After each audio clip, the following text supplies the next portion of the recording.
We're going to turn them into happy butterflies that shoot out our mouths. A few days after my 16th birthday, I lost my Rocky Horror virginity. It happened in a shitty little duplex theater in Van Nuys, California. I had wanted to see Rocky since I was 10 or 11, and my mom drove the two of us past a marquee advertising a midnight showing every Saturday.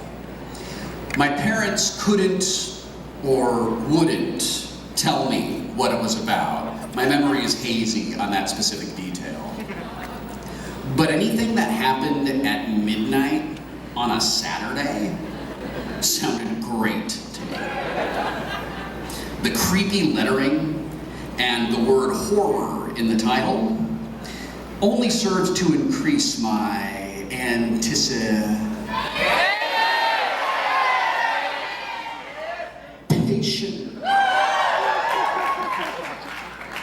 So, a week or so after my birthday, my best friend Darren and I were at a place on Van Nuys Boulevard in the Valley called Cafe 50s. These 1950s themed cafes were everywhere in the 80s. Some blame Stand By Me and Back to the Future for their popularity. But this particular one was my favorite. Though I'd never actually been to a diner in the 50s, this one felt the most authentic, which means that it copied what I'd seen in movies better than anywhere else. And it had Del Shannon's Runaway on the jukebox. I was walking in the rain, just falling and out through the pain, wishing you were here with me to end this misery. And I wonder,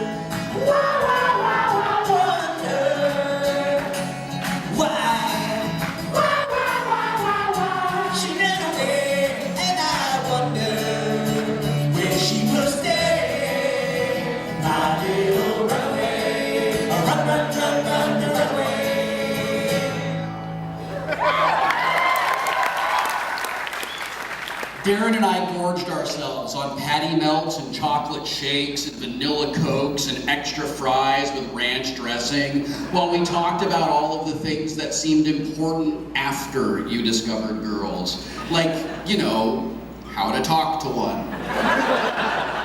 Thereby instantly convincing her to take an unforgettable trip with you to second base for 16 seconds of commitment-free passion. We argued about the time travel paradoxes in Back to the Future. We confirmed that quoting Monty Python to the 24-year-old waitress is not the best way to get a stand-up double when you're 16. Or ever. And we admitted that Michael Keaton was a far better Batman than we had been prepared to give him credit for. Are you a virgin? Yes! Yes! Yes, I am a virgin! Do stuff to me!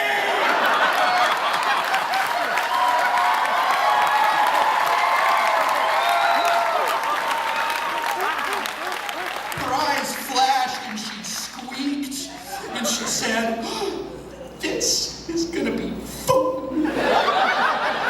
Before I could ask if this was the kind of fun that came with an instruction manual, she stood up abruptly and she hollered, "I have a virgin! Virgin!" Before I knew what was happening, she stood me up and she had me repeat some oath that I've long since forgotten, and she spanked me. Not brutally, but not overly gently either. I remained fully clothed, but by the time I was done, I was soaked through to the skin because everyone in the theater came up and sprayed me with squirt guns and spray bottles. As quickly as it had started, it was over. She disappeared before I could get her number and drop a Life of Brian quote on her. Now, like most people's, my deflowering was nothing like I had hoped for or imagined, but in its way, it was still magical. I loved every second of it. Before I knew it, she had vanished to the dim light of the theater. While the other regulars repeated similar rituals with a few other virgins in the audience, I turned and looked at Darren. He turned and looked back at me.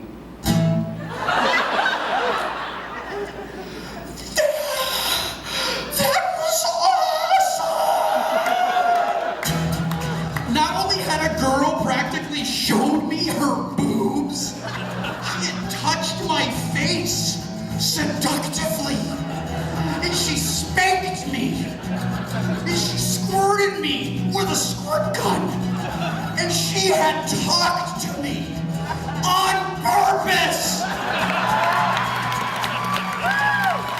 This was the greatest night of my life, and the movie hadn't even started yet.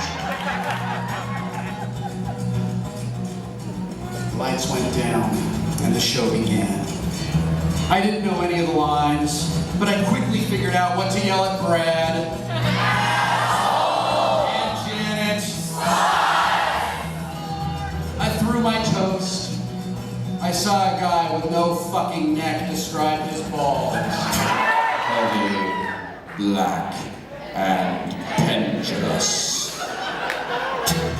I did the Time Warp.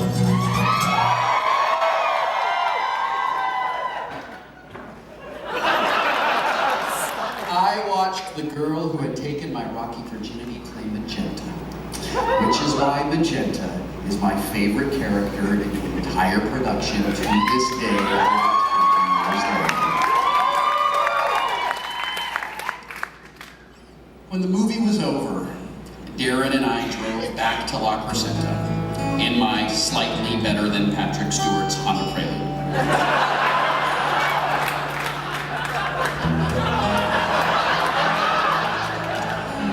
He might have a night hood, but it don't have four-wheel steering. We blasted New Order the whole way with the sun, the windows down.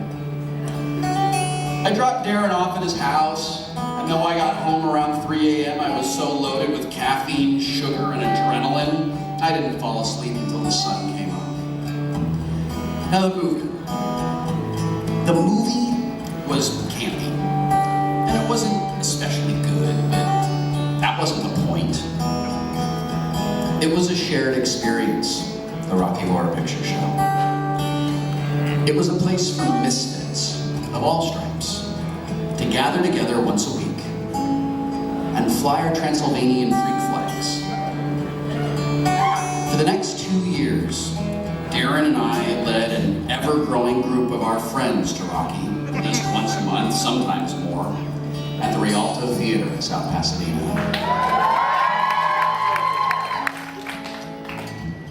I haven't been since 1991 or 1992, but those years that we saw it, and the film itself, hold an incredibly special place in my memory. They are a huge part of the person I've become. I'm sure that the jokes have changed, and I am sure that I would feel like a stupid old man. But just once more, I would like to go back there at midnight on a Saturday and do the time